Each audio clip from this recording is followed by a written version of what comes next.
y'all, welcome back to Vee-tality. I appreciate y'all. I am Mama V, and if you're watching this, probably because you want to see part 2 of my first time home buying experience. And so before I start all of that off, I want to show y'all this dope shirt that I have.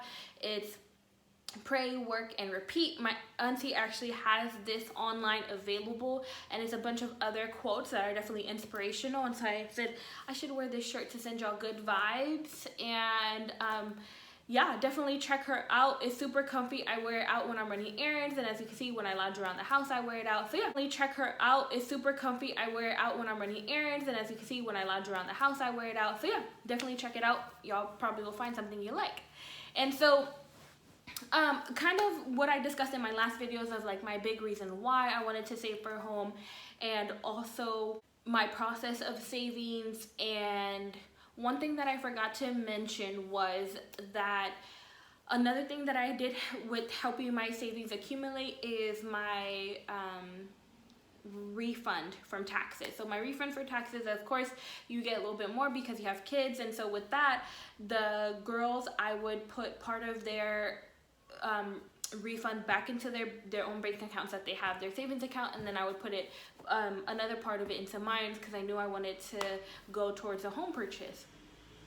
And then in addition to that, my refund, I did one, I either paid off debt or bills, and then I made sure to save at least 50% of it for savings. And so again, a reminder that if you're budgeting, if you can budget throughout the year and you can put away those tax refunds, because you don't really know how much you have, right? And put away those tax refunds in your savings, and then you'll be golden. And again, these are methods that work for me and my budget, right? And so everyone's gonna be a little bit different, but these are just tips. Now more into the actual home buying process. And so how I stumbled upon my lender was that I knew I wanted to go into the home buying process. I started looking at first time home buyer payment assistance. So they have a lot of down payment assistance, and so I was looking at a list of it. So there's the FHA loan, and so they have recommended lenders or lenders that are authorized to work with them, and then they also have Golden State Authority down payment assistance, and they also have recommended lenders. So I was just cross-referencing those to see which ones matched. I landed on one, and they were in the Bay Area, and so I said, okay, let me check them out. I emailed them. Everything was going fine up until we wanted a pre-approval before we actually started looking at homes, because we wanted to see what our price range is. So when we were getting our pre-approval letter, they had requested for paperwork, and you should be able to submit it through their online system. And for some reason, we couldn't submit it, and they said, hey, can we do it through email? It's super safe. And I said, no, I don't want to do it through email, because I've had my email hacked before, and there's a lot of personal information, and I just wanted one central location where I can look at all of my documents and to-dos and all that. And so this lender officer was like, oh, this never happened to me, and so we were going back and forth, and at some point I said, you know what, I'm okay. I stepped away from the process because I just felt like this was like so early in the start of the loan process for us to be having problems that couldn't be resolved in-house with the lender. Like, they had me call another tech company, so I said, no, this is a bad sign. I'm gonna back out. So I was a little bit discouraged, and I decided to take a little break from that. A week later, I was like, no, like, I've taken the classes, I know I'm gonna get approved, like, I need to do it now. If it's now, it's never, right? And so again, I started looking, just Googling lenders, and I found one that was really local, and I really liked their profile, and they had a good history, and it was a family-owned company. And so I was like, okay, let me try this out. Within less than 24 hours, like that day, I sent them an email, and it was like 8 o'clock at night. Somebody said, hey, do you know the loan officer you want to work with? And so we were like, yeah, sure, let's do this person. She has really good reviews. She met with us literally probably the next day, the next morning, And we were talking, and she even sent us a PowerPoint presentation after our talk, of like letting us know what the steps are to the home buying process. She had definitions of like what a deed is, what the real estate agent does, like what do we do money wise, like when do they need our down payment and our closing costs. And so she was awesome, and she did a 2-part phone call, because she did one with my partner because I couldn't attend, and then with me. So that really showed that, she really wanted to make sure that we had all the information. And so I was really honest with her, and I told her, hey, I had a bad experience with the previous lender. Like, I just want to make sure these same mistakes don't happen. And she was like, no, that's fine. Like, my team is like really quick on it. And so I was like, okay, that's cool. I think I'm ready to commit, right?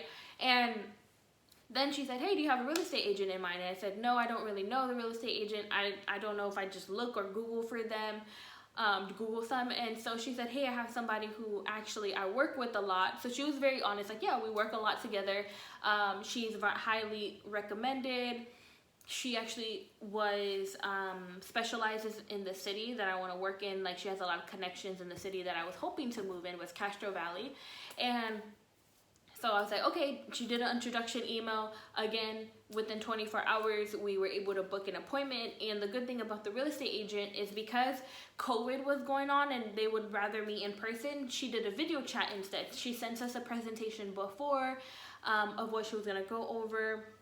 And then she went through it in the meeting, and then she said, do we have any questions? What was really impressive about this process was the accommodation of still being able to get the personal connection with your real estate agent, because they're going to be your best friends for like however long it takes you to close on the home. And also, I like when people send information beforehand, so that way I can digest. And then while we're going through it together, I can digest again and then see if I have any lingering questions. And she was really open to questions. And I asked, with COVID, how does a home viewing work? Like, I don't want to just buy a home with virtual views, because that's all I was seeing so far. And she said, no, if you're working with a real estate agent, we can book private viewings.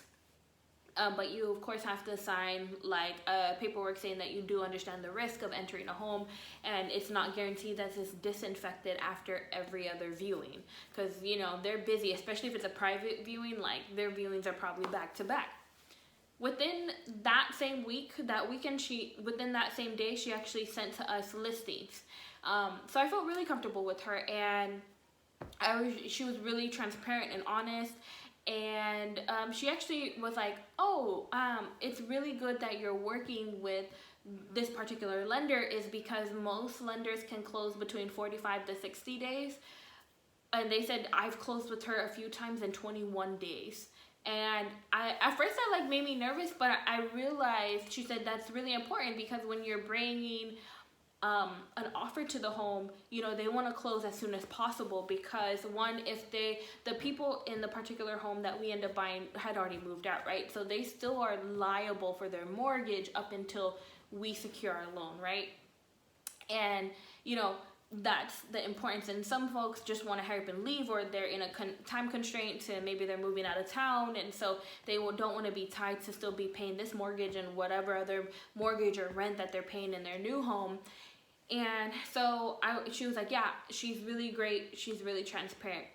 And she was actually our lender. She is the granddaughter of the founder of the lending company that we end up going through. And so it was really good. I had a really good feeling about it. I didn't have that feeling of uncertainty like I did with the first lender. And so we went through with it. So within the first weekend, we were viewing homes, and it was great. And actually, that first day, we found a home in Hercules that we really liked, because Castro Valley, the original city that I signed up for, they didn't have anything in our price range, not even condos, because it is a very uppity, I guess, for the lack of a better term, neighborhood. And they have really great public schools. Like, their public schools, so this grading is usually A through F or 1 through 10, right? The lowest being bad and then the highest being a really good rating. Their lowest rating was probably a B+, and that means an 8 out of 10.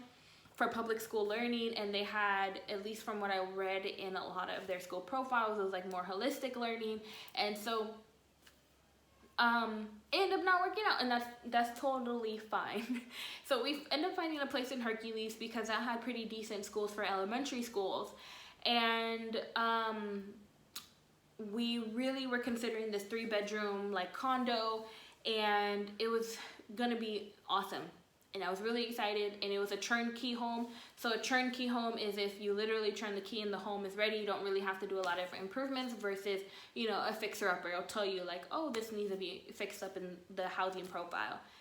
And so our real estate agent, you don't connect with the sellers at all. Your real estate agent does all the communication. So they're pretty much the middleman from the sellers, real estate agent to you. And then the real estate agent also is in contact with your lender, because your lender wants to know where you are in the process in case they have to expedite things, right? And so she would, our real estate agent would tell our lender like, hey, can you send me a pre-approval so I can put this with our offer that we're gonna put on the home? So when we were thinking about putting an offer, it's like, wow, this is great. It's the first weekend that we are already finding a home that we love. And then we get a phone call, and it was good in terms of like, yeah, they don't really have any serious offers. I'm thinking if we offer around this much, you guys are pretty much on the right track. And the only thing that deterred me of the reason why we ended up not moving to Hercules, one, I was worried because the 80 traffic is crazy. Like the 80 from SF to Richmond, and then we're going beyond that, Hercules.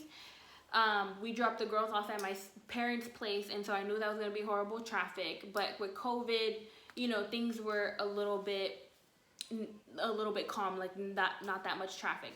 But then they said that the whole housing complex is going through a re-roofing. So the re-roofing is something that the HOA, everybody would vote on, but obviously it would be approved. I already knew that because, of course, you wouldn't want a bad roof and leaks and all that. You would want a new roof. But that would add they estimated between 15 to 21 grand that each condo owner would have to pay, which we were below budget on the condo anyways. I think we're about 60K below our max for the home buying price. But when I was like, hey, like, what does this look like? Do I have to pay? I know they're saying you can make payments, but they weren't saying how. Like, how much would the payments be per month? And they said, oh, they're looking at potential, you could take a loan out with the HOA. They'll have a partnership. And it was just a lot of uncertainty. And I said, no, I'm gonna back out. Like, it is a great price. It's a great home, but I wasn't fully committed to it. And I don't like the uncertainty of like budgeting. Like, I wanted to know exactly what my expenses are, especially when you're a first-time home buyer. I wouldn't recommend, taking so lightly, oh, well, this will only be 2K per month, or oh, you can pay this, make this in payments. Like, no, you want exact numbers and figures so you know what your payment is per month. And you want to sit down with your Excel budget and be like, can we do this? And on top of that, I said, okay, maybe say we could pay the 15 to 21 grand extra because we're saving on buying the home. But I said, if I don't know what those payments are, I don't know what my savings are either. And I wanted to save for an emergency because you're running through, to buy a home, you're obviously running through a lot of your savings, but you also want to make sure you have a little bit of savings left in case something happens, especially with COVID and all that. I just want to be prepared. So I backed out of the decision. It was really hard, and I felt disheartened because I was like, ugh, the lender in the beginning, and then now this, and the real estate agent was like, no, like, it's fine, don't do something unless you're comfortable with it. And they said, this is the process. It might take a couple of months. It doesn't happen overnight. And she said, especially in the Bay Area, it's so competitive. One, it's cheap. One, it's expensive, not cheap. One, it's expensive. And two, you have a lot of cash buyers. I don't know where these people are getting their cash from, but you have a lot of cash buyers, which means that you skip all that extra paperwork and you can close once that deposit is in. So who doesn't want a cash buyer, you know? And so we took a week break. I didn't really see anything I liked, and so I think we were about we started the process again in February, and then in March or April, I said, you know what, I want to start looking in Oakland, because we lived in Oakland, and so I said, I don't think I'll be happy if I'm not in Oakland. Like, I still want to be close to my folks, close to San Francisco, because that's where a lot of my community is. And so I said, and I love Oakland. I love the diverse atmosphere that it gives you, and we have already like found our spots, our shopping spots and all that. And so I said, let's look in Oakland. And to my amazement, Oakland is expensive. I don't care what people say. Oakland is expensive in terms of the East Bay housing. Like, Oakland is not cheap, and they have a lot of taxes, is what I learned through the process. And so we had to reevaluate what our housing budget was, because we were looking at taxes in Hercules. They didn't have, their tax rate was lower than Oakland, and then the transfer rates for like the deeds and the city taxes were lower in Hercules than it was in Oakland. So we really had to actually reduce our buying power, our buying price that we were comfortable with in Oakland. So I think that's one key advice. If you're looking at different cities, what our lender did, we said, hey, based on this buying price, could you do a breakdown of what it would look like if we bought a home at this price versus if we went to this city, what would it look like? Because it is different, y'all. I thought it was the same until we ventured outside of like Hercules and like Pinole and San Pablo area.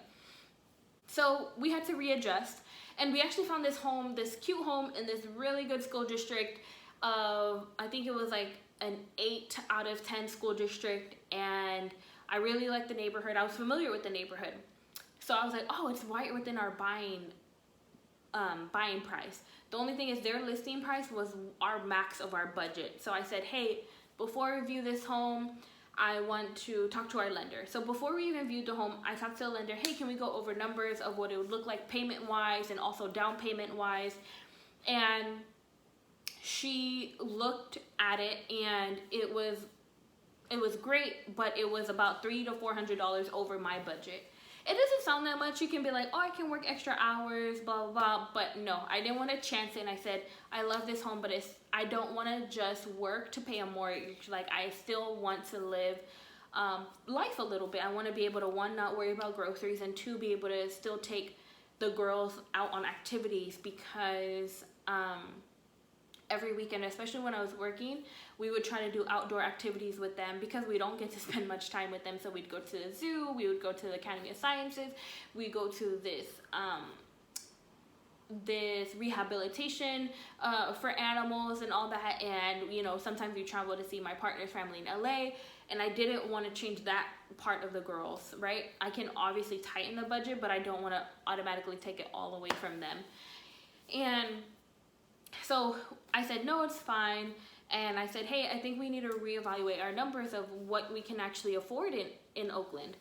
And so the price was obviously a lot lower, which was fine, because for me, I was like, maybe it's not a home, and maybe it's like a condo or a townhome, right? Something to start off with. Because for me, I knew we had to leave the apartment eventually, because it was getting small, whether we are buying or renting. But honestly, in the Bay Area, I rather pay a little bit in a mortgage versus the same rent, when the rent is not helping me build equity versus the mortgage payment is not helping me build equity. And again, I think mortgages can be affordable. The hardest part for me, at least, was the down payment and the closing cost. And so just thinking about all those different things, and so how we landed this home. And so I was really giving up on the process. We viewed like tons and tons of homes. I think we viewed over 20 homes, I would say. And at that point, I was like, okay, I just really need to save more. This is just giving me more time to save. So that's how I kept myself encouraged. Like, it's okay. I didn't land anything because I need to save a little bit more. Maybe that's what the universe, maybe that's what the Lord, maybe that's the powers, whatever you believe in, is trying to help me do. And so there was this one day I was just looking online, and I saw this home that we're in right now. And it is crazy because I was like, it doesn't feel like you're in Oakland. It's a security protected area, and so we're like at the end of a block, so we're all under the same HOA, and it is a condo, but it doesn't even feel like a condo. It feels like a home. And so we looked at it and I was like, oh, this is a turnkey home, and it was built in 2002, so I know there's not that many improvements needed, and it just looked beautiful. And the big plus about it was it had a 2-car garage, which for me, I'm like, that's a bunch of place we can store things, and then, you know, we can park one of the cars outside and the girls can play in the garage. And so the next day I knew it was going to be competitive, because when I started off the process, I'd be like, oh, we can view it this weekend. It'll be like a Monday. I'll see the home, like, oh, we can view it this weekend. No, in this process, especially in Oakland, I've seen those houses go off the market within 4 days. Like they've already accepted an offer. So what I did was I said, we need to go view this home tomorrow. It was only 15 minutes away. I was like, on our lunch, whatever we got to do to make it happen. We literally viewed the home within 2 days of asking to view the home. And we viewed it and I loved it. Like, everything checked off our list. It was a cute community. Like, you can walk around, and it had a 2-car garage, like I said, and we have a little porch on the outside that you can have, you know, a little barbecue, and there's a lot of natural light coming in. And the really good part about it is like a 3-floor, so our garage is downstairs, our living room and kitchen and all that family area is the 2nd floor, and on the 3rd floor is the bedroom. So for working from home, it's cool because the girls can go on 1 floor. If I need a meeting to be absolutely quiet, they can do their thing and scream and yell, and I would still be able to have my privacy. And that was honestly like the best thing. So I was really nervous because I knew it was going to be competitive. And so I said, I really do want to put an offer on this home. Like, we can do it, right? And so I knew we might go slightly a little bit over budget with this. So I had to make sure to keep my eye on that. And again, my lender was my best friend of like, hey, can we run through these numbers and these scenarios? Real estate agent was like, okay, I'm gonna contact the seller's agent and see what is on the table. So that same day, the next day we literally put in an offer agent. My real estate agent contacted the seller's real estate agent and said, hey, we're gonna put an offer on the home. Is there a deadline for the offer? And so my real estate agent made sure to tell me, hey, I need all of this stuff by this date. But we had most of the stuff in because we've been working together for a while. I just needed to update my buyer letter. At the buyer letter, talked about how much I do love Oakland and I found it to be home. I actually love it a little bit more than SF because SF's gotten a little bit overcrowded and a little bourgeois for my taste. And so we put in the offer, and it was a waiting game, and we had to wait like 3 days, and my partner was like, they're gonna love it, like they're gonna love our offer letter, like it's great, blah blah. And I just didn't want to get my hopes up. I was like, we're not going to get it. Because for me, I was like, I'd rather prepare for disappointment than to prepare for the best and then be disappointed. So that was like literally what was running through my head. And I was so nervous. And our real estate agent called us, but we missed the call. And I was like, darn it, this is the day we're supposed to find out. And then she called us back like an hour later, and the anticipation was killing me. So obviously, good news, they accepted the offer. And I was extremely excited because, one, it went a little bit over our budget, but not enough where I felt there's going to be too much stress.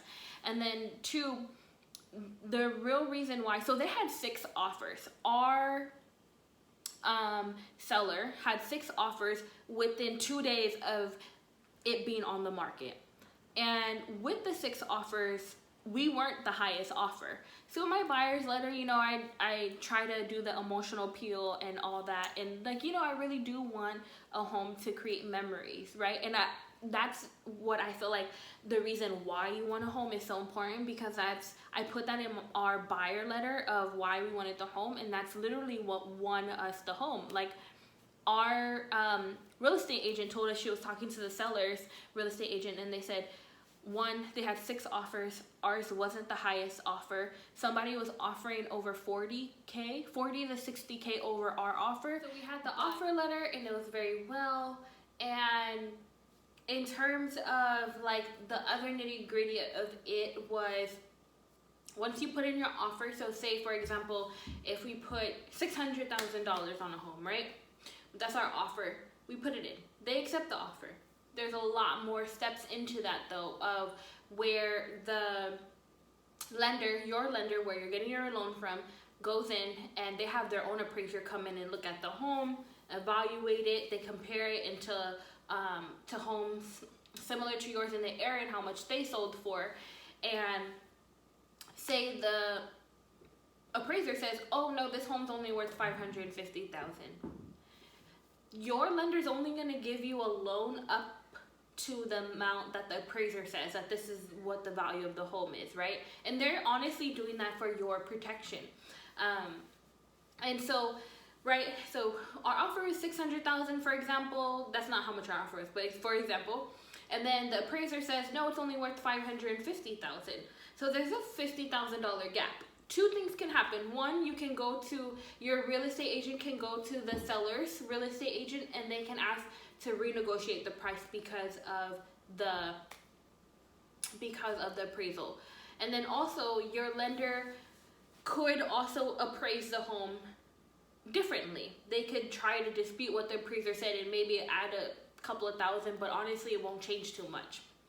And so if you can renegotiate, that's great. But if the seller's unable to renegotiate, one, the offer's off the table, and they're not going to accept your offer anymore because you're unable to renegotiate, or you have to pay that difference in cash.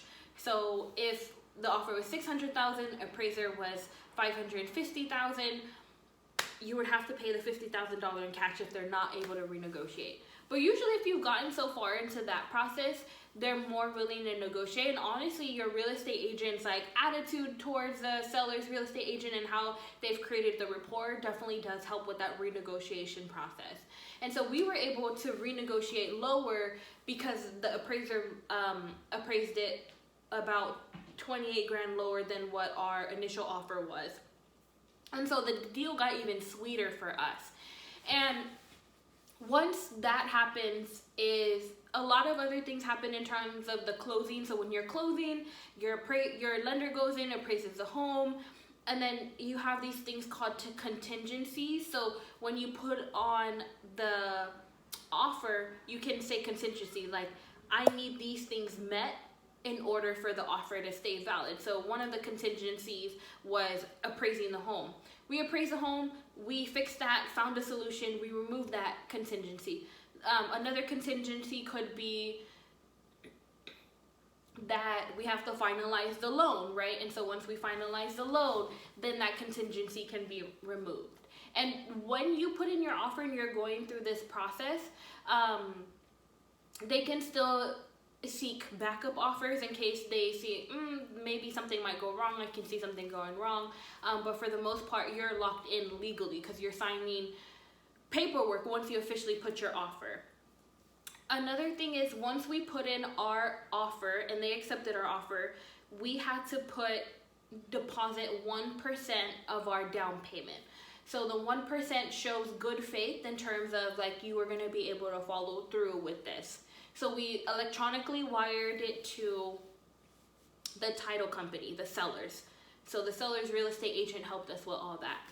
And when we were going through the inspections, making sure everything's good, and as we slowly removed all the contingencies on the loan, we got closer and closer to the closing. And I think with COVID, the one unique thing is, one, they had to keep on every week that it took us longer to close on the home.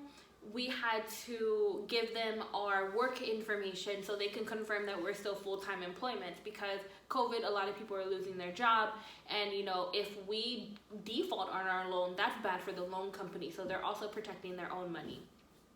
And they're also protecting you, right? Like, you shouldn't go into a home. I know it's so great, but if things change financially, and you still have those contingencies, because it's really the contingency to protect you. Because as long as we had those contingencies on our offer, we could back out and we would be able to get our deposit. Say if you back out on the home, then they're entitled to keep those deposits if you didn't follow the contract. So that's one thing you really want to be aware about. Once your offer is accepted and you sign that paperwork, you want to make sure that you know what your contingencies are. You want to know how your money is protected, and you also want to know the timeline of when they need that money in. And so we closed on a Friday.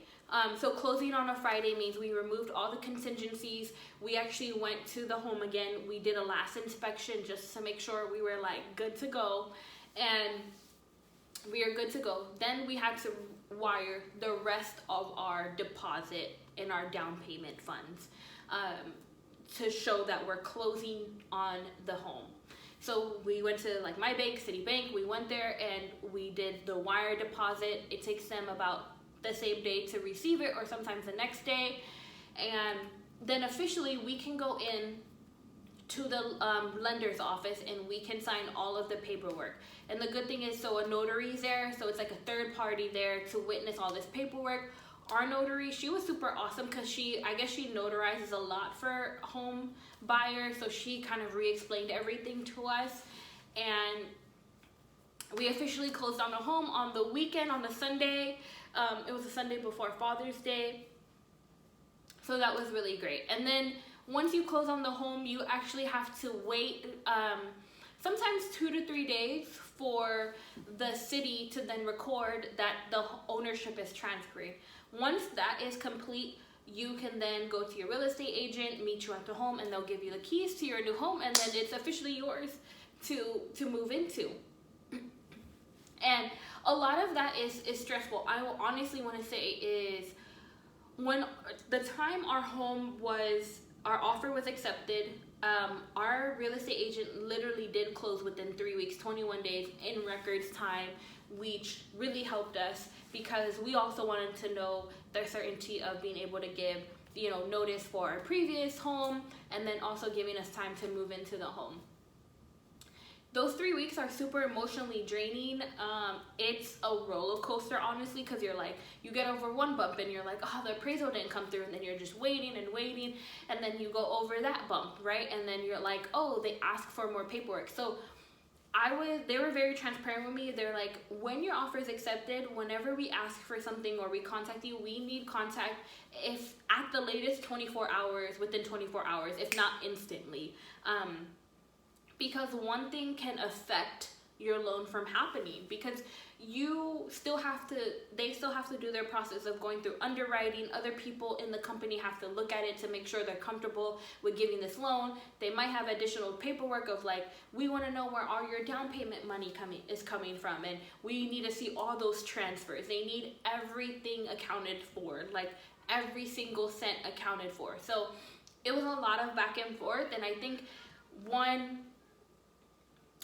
if you are going through it with your partner or someone you're going to move in with or other folks you're going to move in with, I would say it's definitely communication is key. You have to communicate this. Sometimes my work day, because I'm still working, the girls are still here, we're still living normal life. So sometimes my work day would be really hectic where I was emotionally drained or I mentally couldn't process things other than my daily stuff. And so I would tell my partner hey, can you deal with this phone call? This is what I want you to ask. So you also have to be hey, this is what I want to ask. This is just what I want to hear. And then from there you can make a decision or say, hey, can you give me that information? And then give them a call back. So communication was key. I was constantly checking your emails, constantly having your phone charged, making your phones charged up, because that's really what's key. And the stress, it's going to help you with stress if you just immediately reply to them.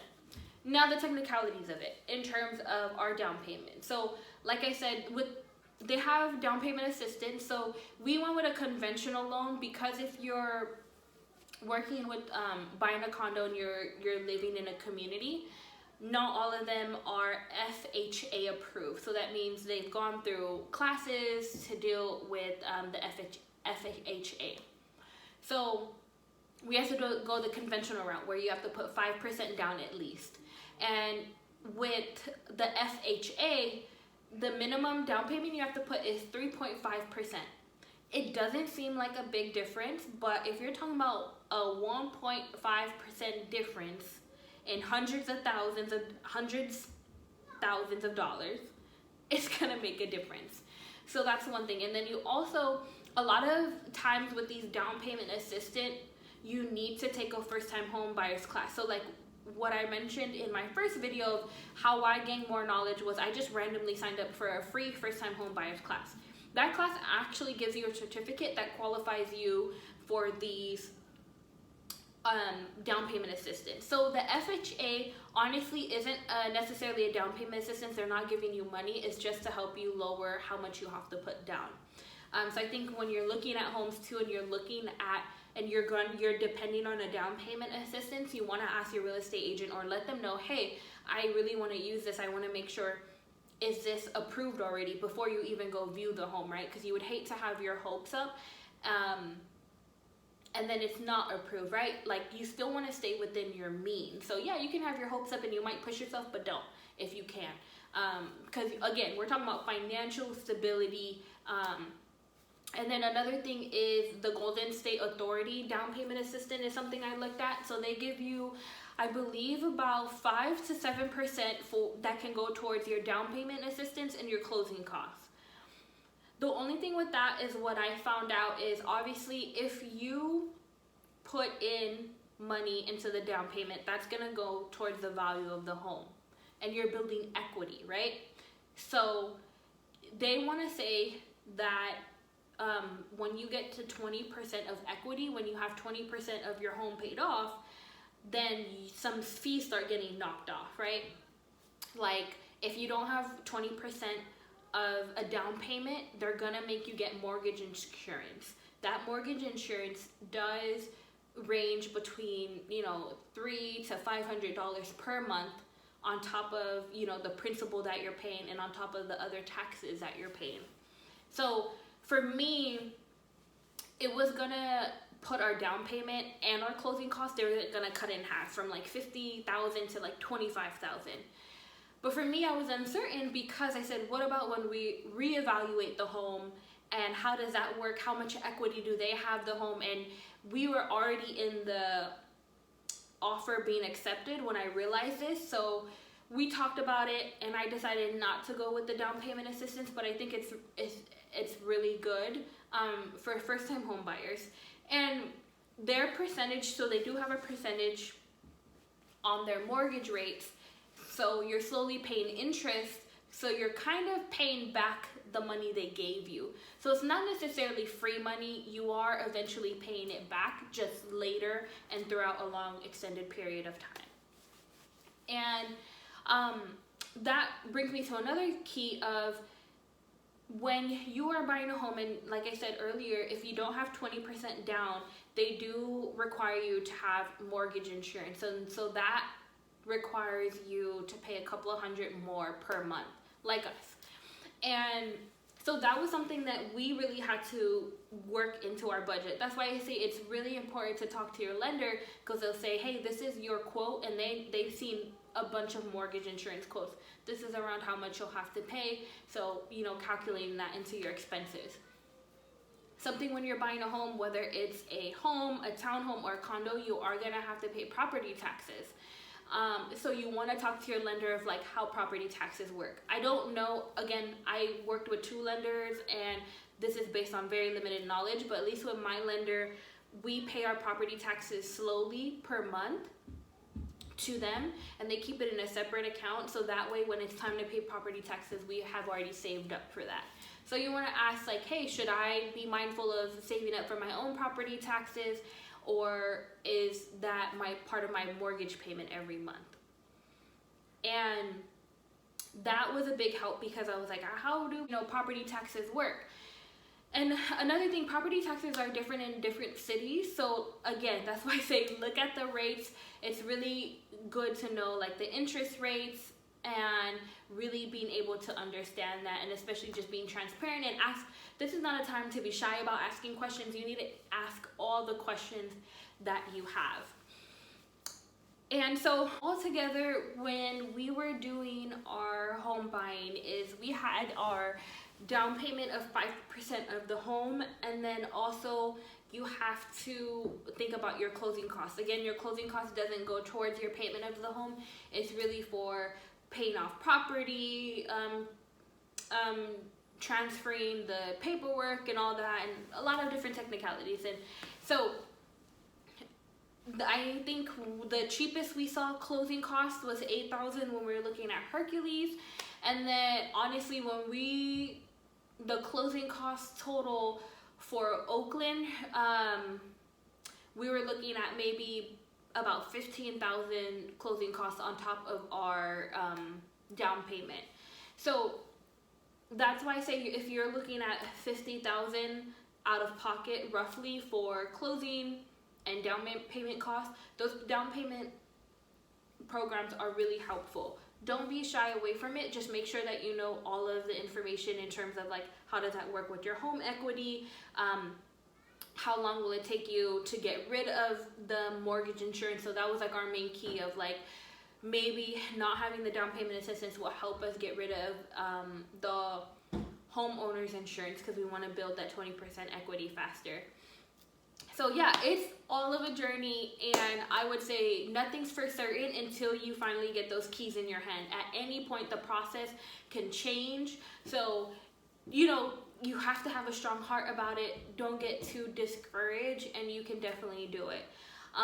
Educate yourself on the different processes, and yeah, that's pretty much the nitty-gritty of the home buying process. If you guys have any questions, please drop it down in the comments below. My third video will be focused on, I had a YouTube friend actually have submit some questions that they had for me. And then for you guys who have like private messaged me or who can comment on this video, I will let you guys know what those questions are too, so we can kind of have a conversation. Again, I'm so glad you guys stayed for this long video. If there's anything I forget, I'll put it in the third video. But as you guys know, Vee-tality is signing out. Make sure to practice self-care during these crazy times.